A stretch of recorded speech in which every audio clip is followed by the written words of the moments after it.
जय गुरुदेव परम पुरुष गुरुदेव जी। जय गुरुदेव नाम। अलख यज्ञ के पार में स्वामी तुम्हें प्रणाम। कोटि कोटि कर वंदनाय रब खर प्रणाम।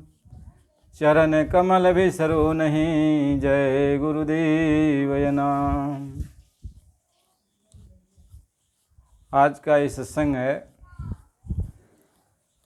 कि हनुमान जी में और रावण में कौन ज़्यादा शक्तिशाली था।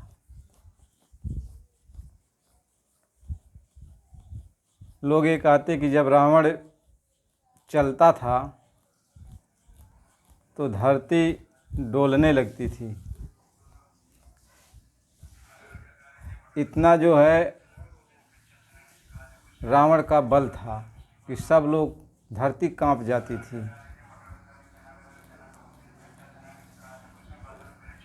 तो भक्त ने कहा तो रावण तो बलशाली था ही, लेकिन हनुमान जी रावण से जो है 100 गुना से कम नहीं, ज़्यादा बलशाली थे। कहें कैसे? कहें कि जब रावण का और हनुमान जी का युद्ध शुरू हुआ, मल्ल युद्ध, तो रावण ने एक मुष्टिका का प्रहार किया हनुमान जी के ऊपर। तो हनुमान जी धरती पर एक पैर को नीचे करके बैठ गए। लेकिन जब हनुमान जी ने अपना मुष्टिका का प्रहार किया तो रावण बेहोश हो गया। तो इससे आप समझ लो कि हनुमान जी कितना बलवान थे। तो फिर भक्त ने सवाल किया कि रावण इतना बलशाली था कि कैलाश पर्वत को ही उठा लिया, इतना बलवान था। तो भक्त ने कहा कि रावण तो बलशाली था ही, बहुत बलशाली था। वह जो है कैलाश पर्वत को उठाना मामूली बात तो है नहीं, लेकिन रावण से ज़्यादा बलशाली हजारों गुना हनुमान जी थे। कहें वो कैसे? कहें इस तरीके से कि रावण तो कैलाश पर्वत को उठाया था, लेकिन एक परग भी इधर उधर नहीं चल पाया। फिर जो है पर्वत को उसको नीचे रख देना पड़ा। लेकिन हनुमान जी जब लक्ष्मण को शक्ति बाण लगा था तो दो पर्वत को हनुमान जी अपने एक हाथ पर रख करके जो है आसमान में उड़ रहे थे। और उत्तर की तरफ से उड़े धौलागिरी पर्वत को लेकर, फिर आए दक्षिण की तरफ जहाँ लक्ष्मण जी मूर्छित थे। तो आप अंदाज़ा लगाओ कितना बलशाली हनुमान जी थे। कहें कि रावण भी बहुत बलशाली था कि रावण जब अट्टहास कर गरजता था कि देवताओं की स्त्रियों के गर्भपात हो जाते थे। तो भक्त ने कहा ये तो बात तो सही है, रावण बलशाली था, लेकिन उससे कई गुना ज़्यादा बलशाली हनुमान जी थे। कहें वो कैसे? कहें जब हनुमान जी लंका को जला चुके, इसके बाद गर्जना किया, और जब हनुमान जी ने गर्जना किया तो निशाचर की औरतें जितनी भी गर्भवती थीं सबका गर्भ गिर गया, सभी बच्चे समाप्त हो गए। जो भगवान ने प्रतिज्ञा किया था कि मैं धनुष बाण तब तक नहीं रखूँगा जब तक पूरी धरती से निश्चरों का विनाश नहीं कर दूँगा।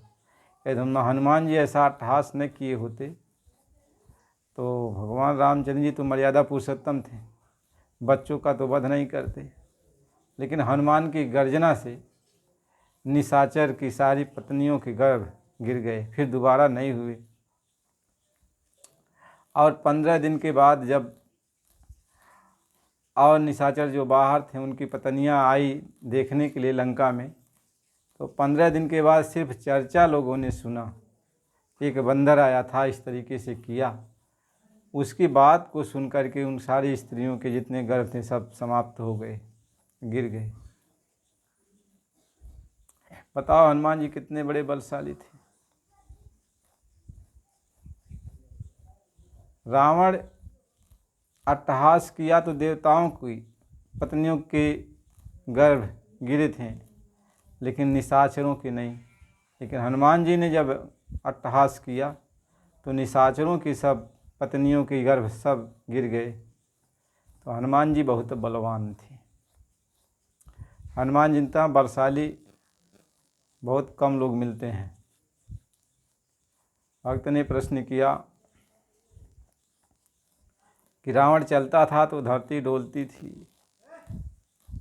रावण बहुत बलशाली था। तो भक्त ने कहा रावण तो बलशाली था ही, लेकिन हनुमान जी जब लंका जाने लगे, समुद्र पार करने लगे, तो कहते हैं जेहि गिर चरण देहि हनुमंता, गयों सो तो गया पाताल तुरंत। वही पर्वत पाताल चला गया। इतने बड़े बलशाली हनुमान जी थे। तो हनुमान जी की महिमा नहीं कही जा सकती। हनुमान जी कितने बलवान थे, इसलिए हनुमान जी की महिमा गाई जाती है। भक्तों में शिरोमणि कहे जाते हैं और बल बुद्धि के निधान कहे जाते हैं। हनुमान जी की महिमा बहुत बड़ी है, अपरंपार है। इसलिए हमेशा हनुमान जी की लोग प्रार्थना करते हैं, पूजा करते हैं। कहते संकट मोचन हनुमान, यानी किसी को किसी भी प्रकार का कोई संकट आया तो हनुमान जी ने उनके संकटों को दूर किया। कहीं को नहीं जानता है जग में कभी संकट मोचन नाम तिहारो। कौन नहीं जानता है कि कपि ने सभी लोगों का संकट हरा है, सबके संकटों का निवारण किया है। कौन नहीं जानता, सब कोई जानते हैं। जिसके ऊपर भी संकट पड़ा, हनुमान जी को लोगों ने पुकारा उस समय, तो हनुमान जी ने उनकी मदद किया। इसलिए हनुमान जी की महिमा बहुत बड़ी है। हमें हनुमान जी के नाम को आदर सम्मान से लेना चाहिए। हर समय उनको याद रखना चाहिए कि इस धरती पर ऐसे ऐसे महापुरुष ने जन्म लिया, ऐसा असाधारण काम कर दिया कि लोग सोचने पर मजबूर हो जाते हैं कि असंभव चीज़ संभव कैसे है। तो ये धरती वीरों से खाली नहीं है। इस धरती पे ऐसे ऐसे बलवान आए, ऐसे ऐसे धनुधारी आए, ऐसे ऐसे तपस्वी आए, ऐसे ऐसे संत महात्मा आए कि इतिहास भरा पड़ा हुआ है। इसलिए प्रेमी भाई बहनों, अगला सत्संग आपको अगली वीडियो में दिया जाएगा। जय गुरुदेव।